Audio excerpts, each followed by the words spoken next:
They say that Nigeria government refused to show up on the day of Nnamdi Kanu case, which is on Thursday. No be smart, you know. As we dey talk right now, they say that the IPOB don't come outside. The court say as e don't be, he say they no go show for any court again. Say right now they stand for the judgment of appeal court, which discharge and acquit Mazi Nnamdi Kanu.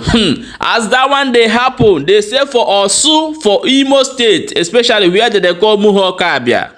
As we dey talk right now, they say some security, all those Nigeria security Imo State, but where they send go for where unknown government dey. As we dey talk now, they say they don't resign. No, Conte the Igbe wey send them say they no fit work again. No, say those people waiting they carry, e pass them. As we dey talk now, waiting they happen for there. Let's go and find out how this thing take dey happen. My wonderful people, welcome back to Balabas Gist. Today na the first time wey they come across this wonderful channel, you are highly welcome.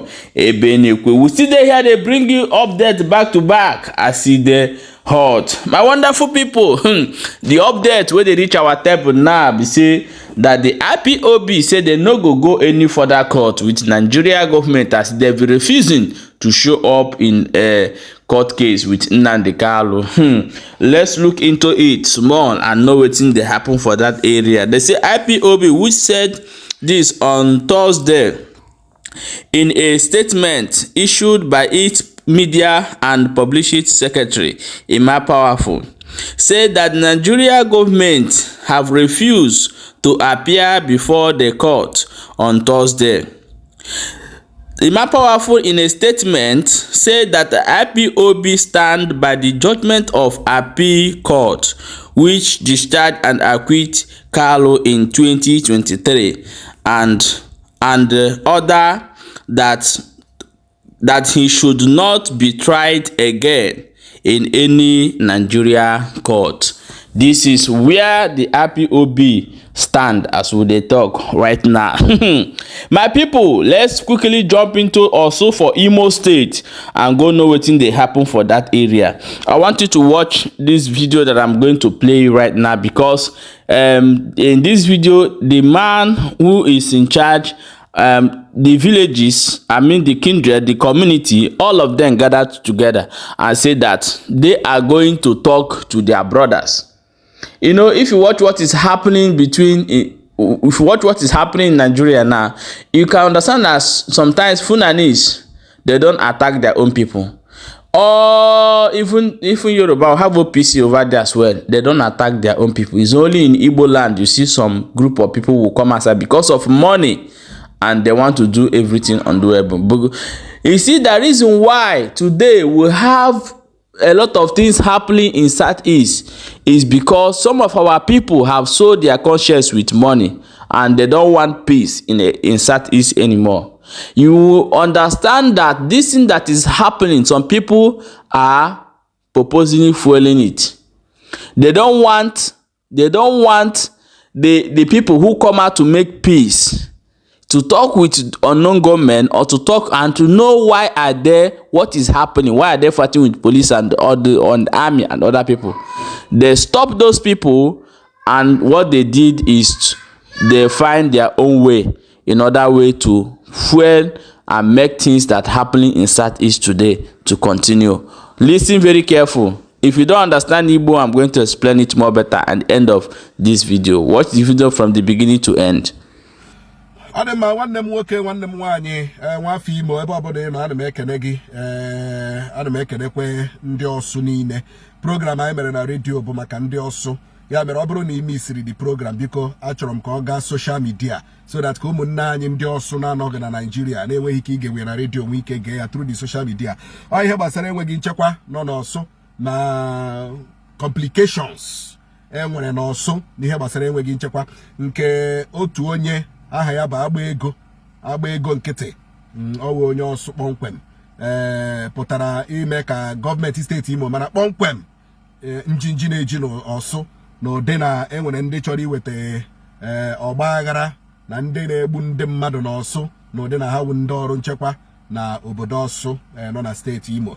Ya mere aga m achọ ka ị gee ntị nke ọma ma ọ bụrụ na ị bụ onye Orsu biko ka anyị nwee ike ghọta kpọmkwem ihe kwuru na redio.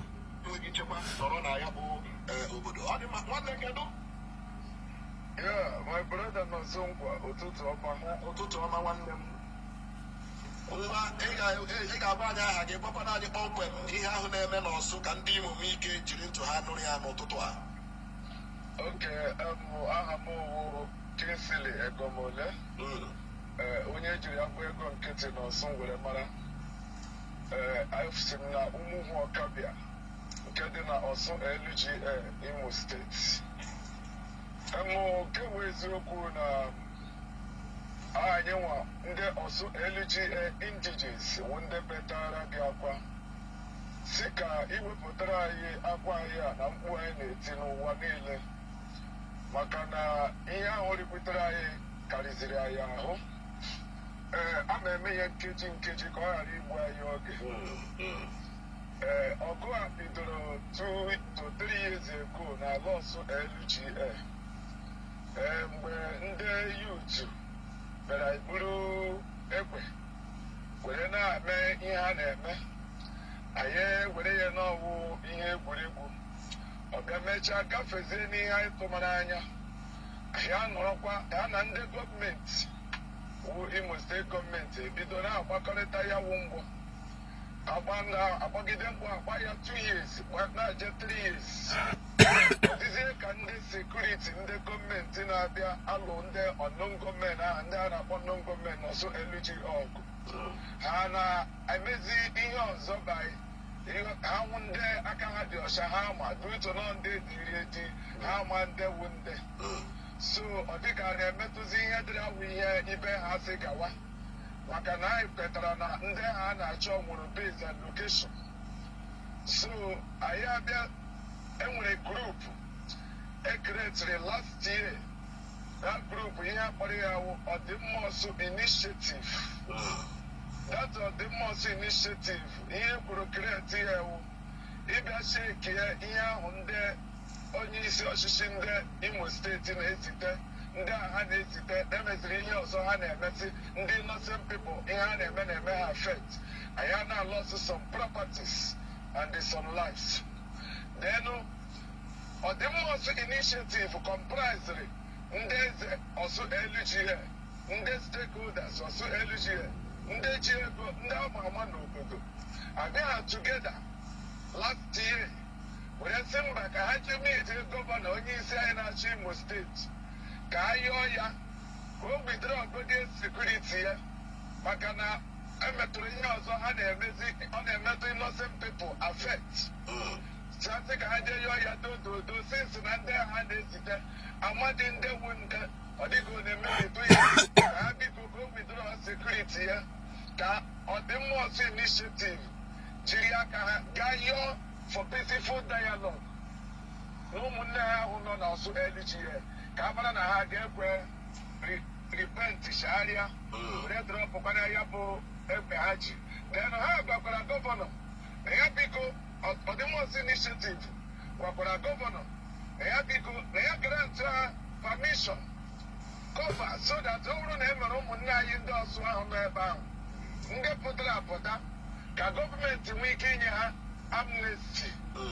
And gọvanọ anyị wụkwana onye na-ege ntị, wụkwana onye na-ege olu ndị obodo ọ na-achị, o were grant ya the request of withdraw security ya n'ala Ọsụ, grantikwara ndị Ọdịmma Ọsụ request inye ụmụnne anyị amnesty showing that ọ chọrọ peaceful approach on that matter. Ọ wụrụzie na gọvanọ mechara ihe niile a, ụmụnne anyị were lọta na the WhatsApp group ebe a na-ediscuss were nye anyị repọtụ n'eziokwu na gọvanọ Imo steeti azakwala ekpere ndị Ọsụ LGA. Agba ego nkịtị ị ga-ejide ebe ahụ ka anyị gbapụ aka ahịa, anyị gbapụcha aka ahịa ihe dịka 1 nkeji 2 anyị alọghachi, anyị ga-akpọghachi gị nọ na a governor of a listening ear. Were grant the Ọdịmma Ọsụ initiative the permission to ka ha nwee ike ịga discuss with ụmụnne anyị. Then emekwana nke chagharịrịnụ na gọọmenti is willing to give him amnesty. Then ọbịakwana grant request ndị Ọdịmma Ọsụ initiative Yoriyasi because they withdraw security. Kahajiria Kahaga for a peaceful dialogue. So, Ogumuna Ibatazil in a WhatsApp platform after 2 weeks. Any good news in a governor, I grant to go our request. Then, how did they say that because no Yobula, Momunai in a food, Makanda Womunai, how was spirits? How won't those sutra? They are not spirits. So, I believe in a family habit and also, religion habit and also, Umunana habit and also. So, I can win 1 or 2 persons when it came home. That was the initial arrangement of forming Uzodinma initiative. Then I say that because no Yobula, Momun, and then on your man can have that drop or every. Now, I have drop or the government is ready, willing. In your hand doors or in your medicine, in your good life. When you're on that WhatsApp platform, if you don't have make call. Only suddenly, after 3 weeks, some self-interest people are hijacking that WhatsApp group. Some individual are not also, likely and also LGA. They are also opposite with their own self-interests. I hijack the goodwill of Orsu or the Uzodinma initiative. When they meet the initiate to certain set of people, when they say that form of security that will fight this our brothers soon on Imoyo. And many of us are they objected to that move. Ayana Gwa first in this country, in this world, came Wimbra Potowa. I won't be able to get you up menu up. I won't be able to now one day to put a friend. I never most of us I about 8 people in that platform. Now say that this road no achieve trade is a dangerous road. You cannot quench fire with the fire. The I agree here to go and talk to our brothers and plead for them to stop what they are doing. That was our initial agreement. The next thing these people with no interest in is to remove all of us from that platform. And we find another WhatsApp group. And they carry on their agenda. Hagaze created this security. Another endorsement from the governor. But Hagwa governor, their evil agenda. They did not disclose to governor their evil agenda of creating that security. They only say that in order to reach a form a local vigilante that can fight our brothers. And governor him or not ever our spirits. But they could not disclose to him their own hidden agenda.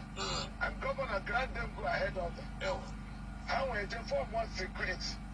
The first security form was formed by the chairman of the Uzodinma initiative, Eze Ezekiel. Ojere, I contracted that security. Thank God for that man's life. The security. Sorry, only more the time because I may go came for 1 week. So people they manage my voice. So God contracted that security. Those security are then also LGA. General at that camp, and those people who know. The security people contracted first last year. Come back to this man, Ezelet, and told him clearly, bodily, that they can't fight these people. And the Ezelet, because it's a contract, there's a certain amount he got with a jail dog. And how will he say dog when you have balance? So being that in a Ezelet commit and they cannot do the work, or get enough of the one they go back. The some set of people who have the interest, their evil interest in Orsu, if you don't fight what this Ezelet, over here, people know 25 million to 20 million naira.